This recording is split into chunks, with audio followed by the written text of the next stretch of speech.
secret FBI memos made public today show that the late J. Edgar Hoover ordered a nationwide campaign to disrupt the activities of the New Left without telling any of his superiors about it. Many of the techniques were clearly illegal. Burglaries, forged blackmail letters, and threats of violence were used. The FBI at one time sought to blackmail the late Martin Luther King into committing suicide.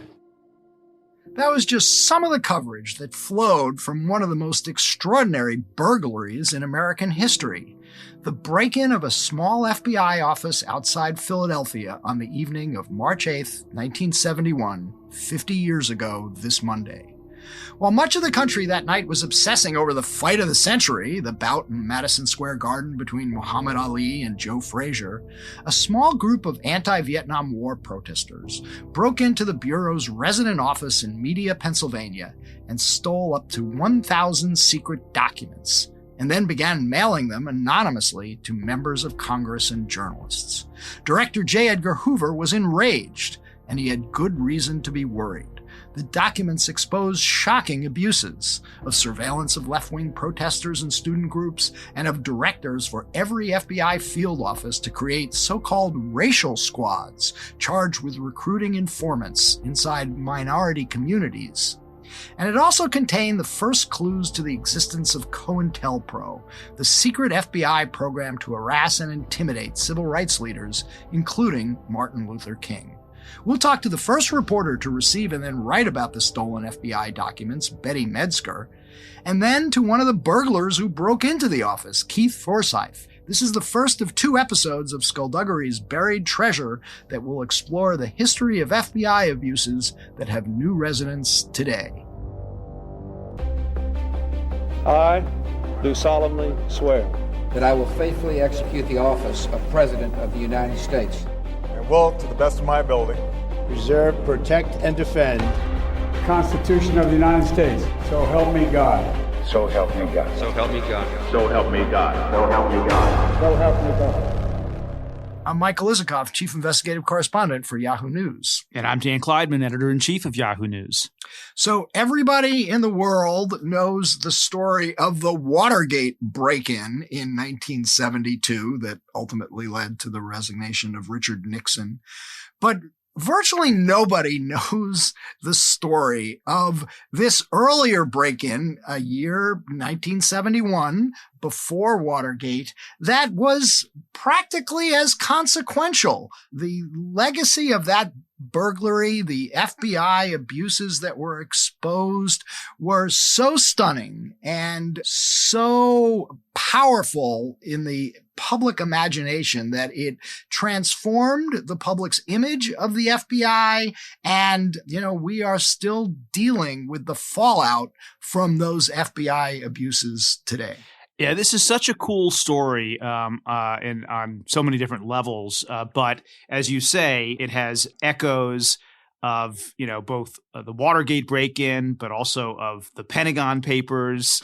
And it's also an interesting story about journalism and a throwback to a different era, a time in which you couldn't take for granted that when a journalist at a major newspaper like the Washington Post got a huge scoop, secret documents that revealed huge abuses at the FBI, that would just be published because it was a time when there was both real trust in institutions like the FBI, and I guess also fear that there would be a real backlash if you did publish. And so I'm eager to talk to Betty Metzger about the debates over actually publishing those documents, what that was like. But I got to say, I'm also eager to talk to Keith Forsyth. I don't think I've ever interviewed a lock picker before in my career. Well, he was an amateur who took a lock picking course in order to open the lock outside the FBI office in Media, Pennsylvania, the second floor of an office building. It turned out to be a lot more complicated than that, but he broke in, he made it in, ultimately used a crowbar and was able to get access. He and his Confederates were able to get access to all these documents. But when you talk about the sort of difference in journalism today today and the difference in the trust in public institutions.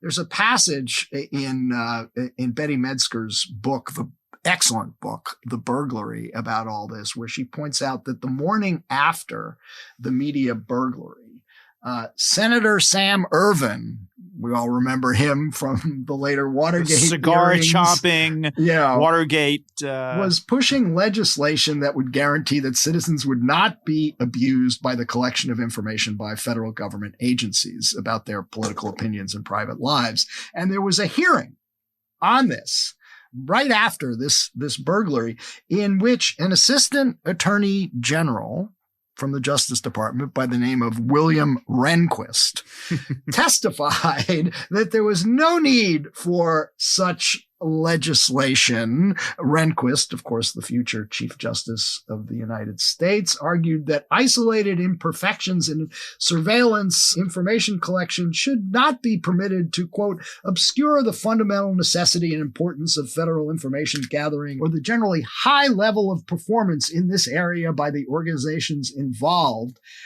There should be no legislative restrictions, Rehnquist insisted, for, quote, self-discipline on the part of the executive branch will provide an answer to virtually all of the legitimate complaints against excesses of information gathering.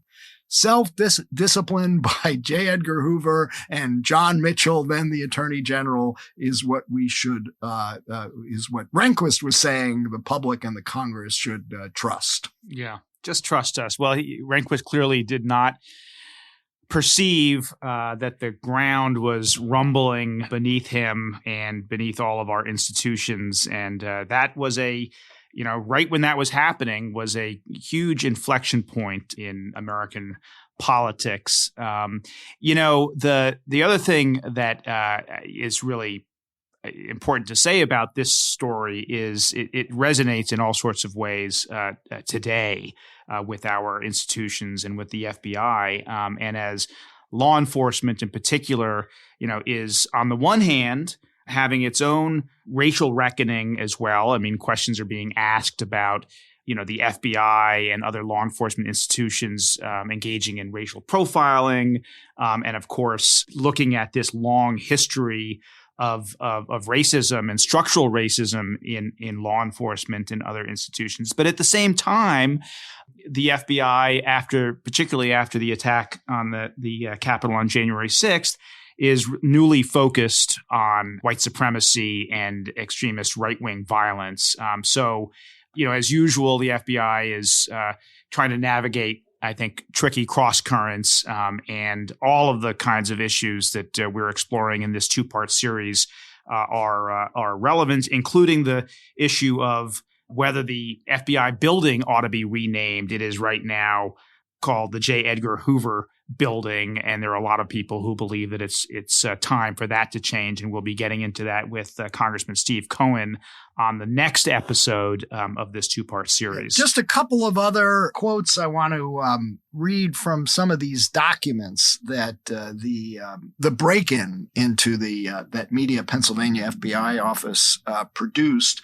One, of course, is the very first document that Betty Metzger saw when she received this package from something called the Citizens Commission to Investigate the FBI. That's what the burglars labeled themselves. They didn't identify who they were until many, many years later, actually just 7 years ago. But that first document talked about was a directive to all FBI agents to step up their interviews with dissenters, quote, for plenty of reasons, chief of which are it will enhance the paranoia endemic in these circles and will further serve to get the point across there is an FBI agent behind every mailbox. That was the image that J. Edgar Hoover wanted to plant in the minds of activists activists. Well, if there's a communist under every bed, you better have an FBI agent behind every mailbox. There you go. There you go. And the other, of course, were the directives to every field office, which I referred to in the introduction, to create a, quote, racial squad, whose job it would be to coordinate all racial matters, including recruiting, quote, ghetto informers who would yield information about Black nationalist and Black revolutionary groups. And that, of course, leads directly to the subject of part 2 of this special buried treasure, the story of Fred Hampton, now memorialized in the excellent new movie Judas and the Black Messiah. We'll talk to the director of that movie in the second part of this buried treasure. But right now, we've got part 1 with the journalist who got the FBI docs and one of the burglars who made it all possible. So let's get to it.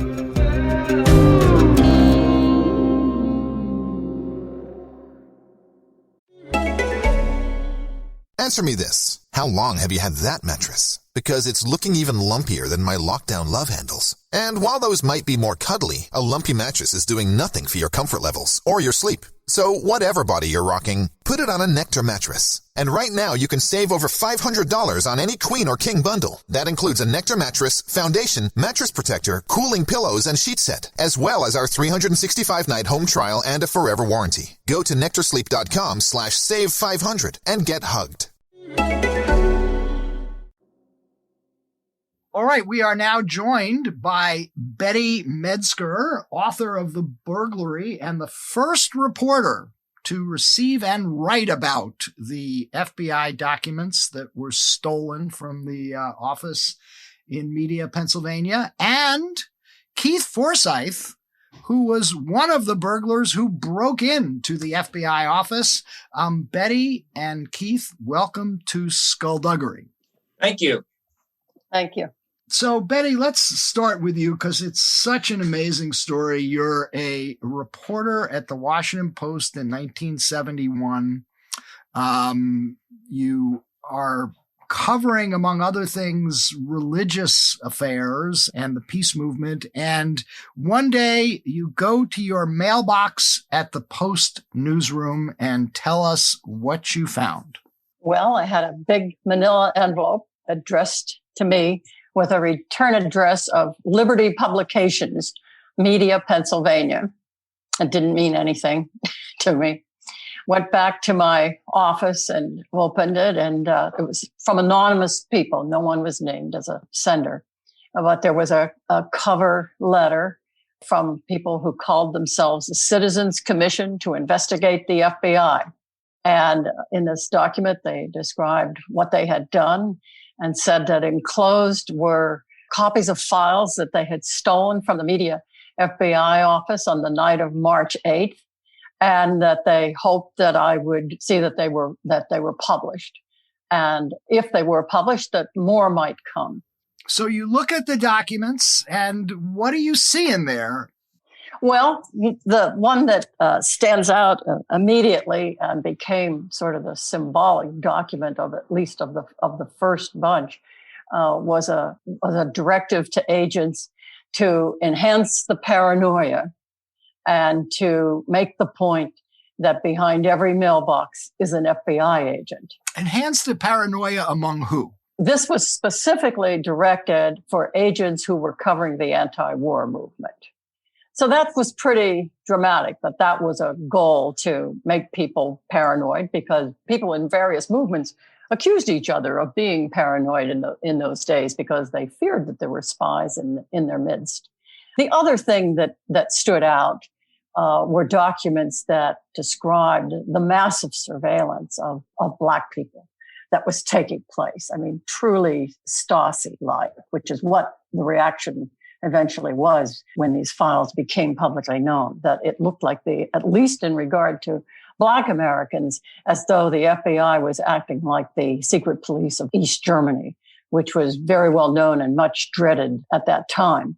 Just these two extreme things. That's the document trying to inspire paranoia and the Stasi-like coverage of Black Americans made me think, as I looked through the files initially, that maybe this was a hoax. But as I kept reading, I saw familiar names from Philadelphia, people who were under surveillance, including Muhammad Kenyatta, a leader in the Black community there, and also Paul Washington, the pastor of a famous church in Philadelphia.